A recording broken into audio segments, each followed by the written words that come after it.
Tara kain tayo guys. Samahan niyo ulit ako. Kain tayo ng kamjatang. Anyong guys, ito pala ulit ang inyong opa. Half day pala kami ngayon. Kasi start na ng summer vacation namin bukas. Bali 5 days din palang walang pasok. Sama na ang Saturday at Sunday. Dahil nga half day, nagyaya ang aming nuna o ate sa trabaho na Korean na kumain daw kami ng kamjatang. Ito pala kami kakain sa may Unyang Dong sa Gimpo pa rin. Ito nga pala ang kanilang menu. Pagka-order nga, after ng ilang minuto, nandito na agad ang kamjatang. Ang bilis lang ng servings dito. Kamjatang nga pala guys ay isang spicy Korean pork bone soup. Sabi nga nila, ito daw ay mga buto-buto na galing sa spine or sa leeg ng baboy at pinakuluan. Tapos nilagyan ng spices at mga gulay at may kasama rin pala yan na malaking tonkatsu. Tara guys, kain na tayo!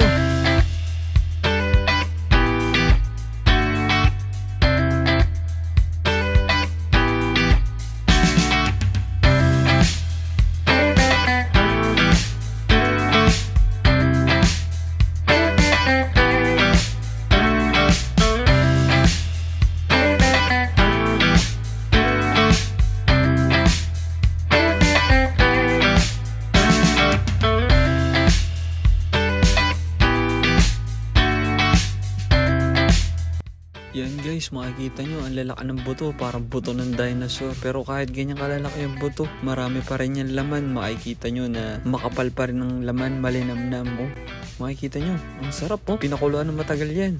Kaya ang lambot, natutunaw sa bibig pag kinakain.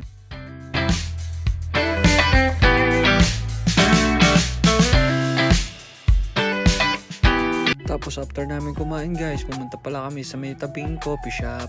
Yan. Nagkakape kasi mahilig yung mga Koreano sa kape. Sasama namin sila pero kami ay iinom lang ng matamis na inumi.